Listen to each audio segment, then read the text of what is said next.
குருவே சரணம். ஆன்மீக அன்பர்கள் அனைவருக்கும் இனிய வணக்கங்கள்.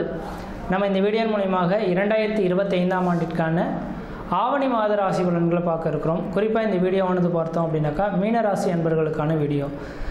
இந்த மீனராசி அன்பர்களுக்கு ஆவணி மாத கிரகநிலை ஆராயும்போது உங்களுடைய ராசிநாதன் சொல்லக்கூடிய கிரகமானது குரு பகவான் ராசிக்கு 4ஆம் இடத்துல குரு சுக்கிரனோட தொடர்பு ஏற்பட்டிருக்குது. ஒரு வளர்ச்சிக்கான ஒரு மாத காலகட்டம்னு சொல்லலாம்.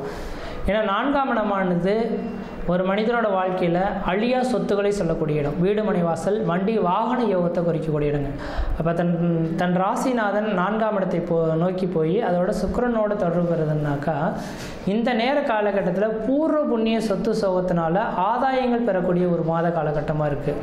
வெகு நாட்களாக இந்த ஒரு விஷயத்துக்காக நான் காத்துட்ருக்கேன் சார், இந்த விஷயங்கள் எனக்கு நடக்குமா அப்படின்னு ஏங்கி தவிச்சிட்டு இருக்கக்கூடிய இந்த மீனராசி அன்பர்களுக்கு இந்த மாத காலகட்டம் ஒரு அதிர்ஷ்டத்துக்கான ஒரு காலகட்டங்கள். அதனால் இந்த மாத காலகட்டத்தில் நீங்கள் செய்யக்கூடிய விஷயங்களை செவ்வனே செய்து முடிச்சிங்கன்னா வாழ்க்கையில் வெற்றி பெறத்துக்கான ஒரு காலகட்டம் உருவாகுது. வரக்கூடிய வாய்ப்புகளை சரியாக பயன்படுத்தி கொள்ளக்கூடிய ஒரு மாத காலகட்டமாக இருந்துகிட்ருக்குங்க.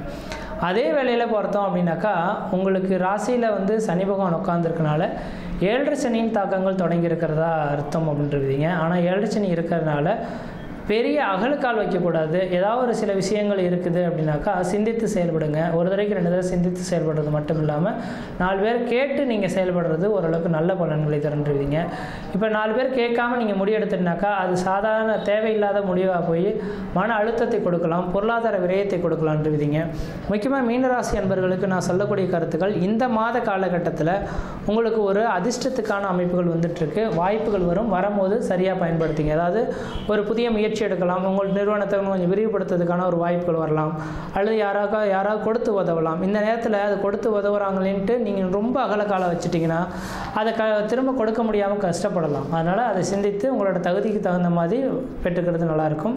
ஜென்மத்தில் சனி இருக்கிறதுனால தேவையில்லாத பிரச்சனைகள் அவ்வப்போது வரலாம். தொழில் சார்ந்த விஷயங்கள் தான் பிரச்சனைகள் அதிகமாக வரதுக்கான வாய்ப்பு உண்டு. தொழில் செய்யக்கூடிய இடத்துல போட்டி பொறாமைகள் இருக்கும். கொஞ்சம் நீங்கள் விட்டு கொடுத்து போகணும். எவ்வளோ அடித்தாலும் நீங்கள் வாங்கிட்டு வெளியே வர்றது நல்லாயிருக்கும்.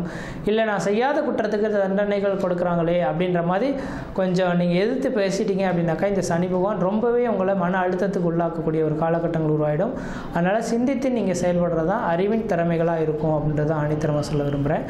அடுத்தது பார்த்தோன்னாக்கா இந்த சனி பகவானோட அமைப்பு பார்க்கக்கூடிய இடங்கள் எல்லாமே கொஞ்சம் சோதனையை உள்ளாக்கக்கூடிய அமைப்புகள் உருவாகும். அப்போ ராசிக்கு உங்களோட ராசியிலேருந்து 3ஆம் இடத்தை பார்க்கறனால இளைய சகோதரத்துக்கும் உங்களுக்கும் ஒரு சில கருத்து வேறுபாடுகள் ஏற்படக்கூடிய காலகட்டம் உருவாகும். அதனால் சகோதர உறவுகளில் கொஞ்சம் விட்டு கொடுத்து போய்க்க. இளைய சகோதரத்தில் ரொம்ப நெருங்கி வச்சுக்க வேண்டாம், பணகாசுகள் கொடுத்து கொள்ள வேண்டாம் அப்படின்றது விதிங்க. அடுத்தது பார்த்தீங்கன்னாக்கா முயற்சி 3ஆம் இடம் முயற்சி ஸ்தானம் வெற்றி ஸ்தானம்னால முயற்சி செய்யக்கூடிய விஷயங்களை ஒரு நபர்கிட்ட சொல்லிட்டு தான் அந்த காரியத்தை செய்யணும். செய்து முடிச்சுட்டு சொன்னீங்கன்னா அது பாதிப்புகளை தரும். செய்யறதுக்கு முன்பாக ஒரு தடவை கேட்டுட்டு ஆலோசனை பெற்றுட்டு செய்கிறது ஓரளவுக்கு நல்ல பலன்களை தரும். அடுத்தது பார்த்தீங்கன்னா 7ஆம் இடத்தை இந்த சனி பகவான் பார்க்கறனால வெகு நாட்களாக திருமணமே ஆகலை அப்படின்னு சொல்லக்கூடிய நபர்களுக்கு திருமண வாய்ப்புகளை ஏற்படுத்தி கொடுப்பார். இந்த நேரத்தில் திருமணமாகாத நபர்களுக்கு திருமண வாய்ப்புகள் ஏற்படலாம். குழந்தை பேர் இல்லாத நபர்களுக்கு குழந்தை பேர் உருவாகக்கூடிய காலகட்டம் உருவாகும். அடுத்தா பார்த்தீங்கன்னா 10ஆம் இடத்தை ஜென்மத்திலிருந்து 10ஆம் இடத்தை சனி பகவான் பார்க்கறனால தொழில் அமையும். தொழிலில் எந்த விதத்தையும் குறைகள் கிடையாது. ஆனால் தொழில் பிரச்சனைகள் போட்டி பொறாமைகள் ஏற்படலாம். நான் சொன்ன மாதிரி கொஞ்சம் விட்டு கொடுத்து போகிறது தான் ஓரளவுக்கு நல்ல பலன்களை தரும். அடுத்ததாக பார்த்தோம் அப்படின்னாக்கா உங்கள் ராசிநாதனான குரு பகவான் 4ஆம் இடத்துலேருந்து அவன் 10ஆம் இடத்தை பார்க்குறார். அப்போ சனியும் குருவும் ஒரு இடத்துல பார்க்கறனால நிரந்தரமான வேலைவாய்ப்பு உண்டு. பண பற்றாக்குறைக்கான விதிகள் உருவாகும். நல்ல உழைப்பையும் சம்பாதிப்பீங்க. ஆனால் சரியான நேரத்துக்கு அந்த செலவு பண்ணுறதுக்கு பணம் கிடைக்காது. இது ஒரே ஒரு விஷயந்தான் இருக்கும். ஆனால் எப்போ இருந்தாலும் அந்த பணம் கிடைச்சிடும். அதை பற்றி நீங்கள் எதுவும் கவலைப்பட வேண்டாம். அடுத்து பார்த்தீங்கன்னா 12ஆம் இடத்தை இன்றைக்கு குரு பகவான் பார்க்குறார். 2026 ஜூன் 1ஆம் தேதி வரலும் பார்க்க இருக்கிறார். அப்போ 2026 ஜூன் 1ஆம் தேதி வரலும் 12ஆம் இடத்தை குரு பார்க்கறனால ஒருவேளை மீனராசி அன்பர்கள்லாம் ஊரை விட்டு வெளிநாடு போய் வசிக்கணும்னு நீங்கள் ஆசைப்பட்றீங்கன்னா யோசிக்காமல் இந்த நேரத்தில் முயற்சி எடுத்து வெளிநாடு போங்க. கண்டிப்பாக வெற்றி பெறத்துக்கான ஒரு காலகட்டங்கள் உருவாகுன்றீங்க. அந்த வெளிநாடு போயிட்டீங்கன்னாவே பிரச்சனைகளில் மீண்டு வரக்கூடிய ஒரு காலகட்டங்கள் உருவாகும். அடுத்து 8ஆம் இடத்தை இந்த குரு பகவான் பார்க்கறதுனால நீண்ட ஆயுளுடைய ஒரு ஜாதகங்களாக நீங்கள் இருந்துட்டுருங்க. ஒருவேளை இந்த நேரத்தில் மீனராசி என்பவர்கள் உடல் ரீதியாக பாதிக்கப்பட்டிருக்கு சார், 60 வயதுக்கு மேற்பட்ட நபர்களாக இருக்கீங்க, மருத்துவத்தில் நோக்கி நான் வந்துட்டுருக்கோம், 7.5 சனி சொல்கிறாங்க, ஏதாவது பெரிய பாதிப்பு வரும்னு சொல்கிறாங்க, எங்களுக்கு எதுவும் ஆயில் சம்மந்தப்பட்ட பிரச்சனைகள் வருமா அப்படின்ற மாதிரி நீங்கள் ஏங்கி தவிக்க வேண்டாம். 8ஆம் இடத்தை குரு பார்க்கக்கூடிய எங்கள் வளர்ச்சி அடையும். அப்போ 8ஆம் இடம் ஆயுள் ஸ்தானம் அப்படின்னால 60 வயதுக்கு மேற்பட்ட நபர்கள் கவலையே பட வேண்டாம். உங்களுக்கு நீண்ட ஆயுள் உண்டு. இந்த 7 சனியெல்லாம் உங்களுக்கு எந்தவித பாதிப்பும் ஏற்படாது. மனக்குறைகள் ஏற்படலாம், பொருளாதார நெருக்கடிகள், கடன் சொல்லக்கூடிய அமைப்புகள் ஏற்படலாம். அதில் மட்டும் கவனமாக இருக்கணும்.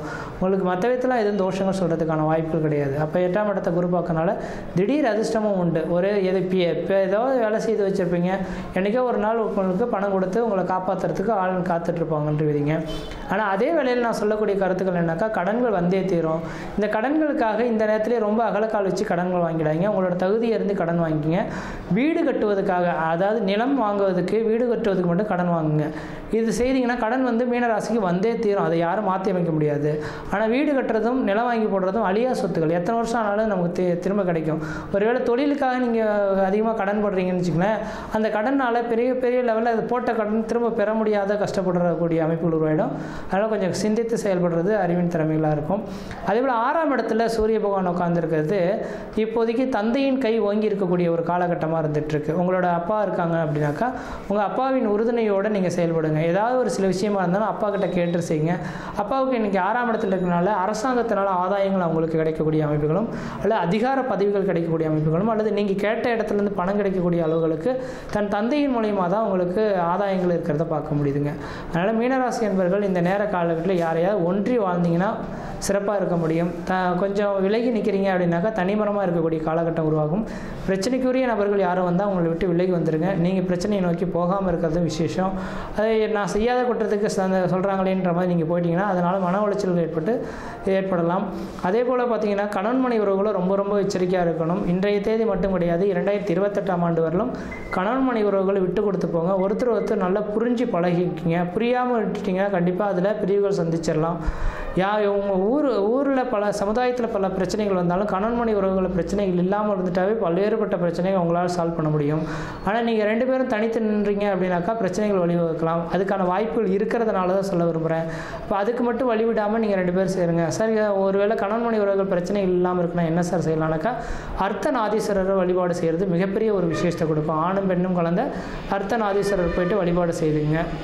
வழிபாடு செய்துட்டு வந்தீங்கன்னா ஒருத்தர் கொஞ்சம் விட்டு கொடுத்து போகக்கூடிய அமைப்புகள் உருவாகும். அதே போல் அரசு துறையில் வேலை செய்யக்கூடிய நபர்களுக்கு உங்களுக்கு அரசு வேலையை விட்டு விலகி வந்துடலாமா, எனக்கு உயர்ந்த அதிகாரிகள் பெரிய பணிச்சுமை கொடுக்குறாங்களேன்ற மாதிரி நினைக்கலாம். கண்டிப்பாக கஷ்டமாக நஷ்டமாக நீங்கள் அந்த வேலைகள் அப்படியே கொண்டுட்டு போயிடுங்க. இல்லையே அவங்க விட்டுட்டிங்கன்னா வாழ்க்கையில் ரொம்ப கஷ்டப்படக்கூடிய அமைப்புகள் உருவாகும். வெளிநாடு வாய்ப்புகள் பெறக்கூடிய நபர்களுக்கு மட்டும் வெளிநாடு வாய்ப்புகள் மிகப்பெரிய ஒரு அதிர்ஷ்டத்தை கொடுக்கும். வாய்ப்பு கிடைச்சால் அதை பயன்படுத்தி பாருங்கள். மற்ற இடத்துல தோஷங்கள் கிடையாது. நான் சொல்லக்கூடிய இந்த நேர காலகட்டத்தில் இந்த மாதிரி காலகட்டத்தில் ஒரு சுப செலவுகள் ஏற்படக்கூடிய காலகட்டமாக இருக்குது. திருமணமாகாத நபர்கள் திருமண வாய்ப்புகளும், குழந்தை பேர் இல்லாத நபர்கள் குழந்தை பேரும், வீடு முனை இல்லாத நபர்கள் வீடு முனை வாசல் வாங்கக்கூடியவங்களும் கட்டக்கூடியவங்களும் உருவாகும்.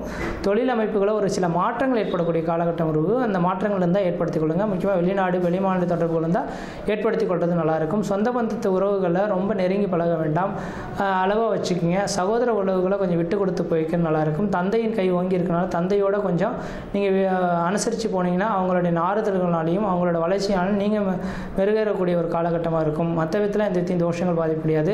இந்த ஆவணி மாத காலகட்டத்தில் ஏதோ ஒரு சுப நிகழ்வு உங்கள் குடும்பத்தில் செய்ய போகிறீங்க. இந்த குடும்பத்தில் செய்யக்கூடிய சுப நிகழ்வுகளுக்கு தடைகள் இல்லாமல் இருக்கணும் அப்படின்னு நினச்சிங்கனாக்கா இந்த மாதத்தில் வரக்கூடிய பிரதோஷ காலகட்டத்தில் நந்தி பகவானுக்கு 1 லிட்டர் பாலும் 1 முழம் முல்லைப்பூவும் வாங்கி கொடுத்து அர்ச்சனை செய்வதன் மூலமாக இந்த மாதத்தில் நடக்கக்கூடிய நிகழ்வுகள் தடை இல்லாமல் நடக்கிறத பலன்களை பார்க்க முடியுன்றீங்க. மற்ற விதத்தில் தோஷங்கள் பாதிப்பு கிடையாது. சீரும் சிறப்பாக இருப்பீங்க, நலமாக இருப்பீங்க. நன்றி, வணக்கம்.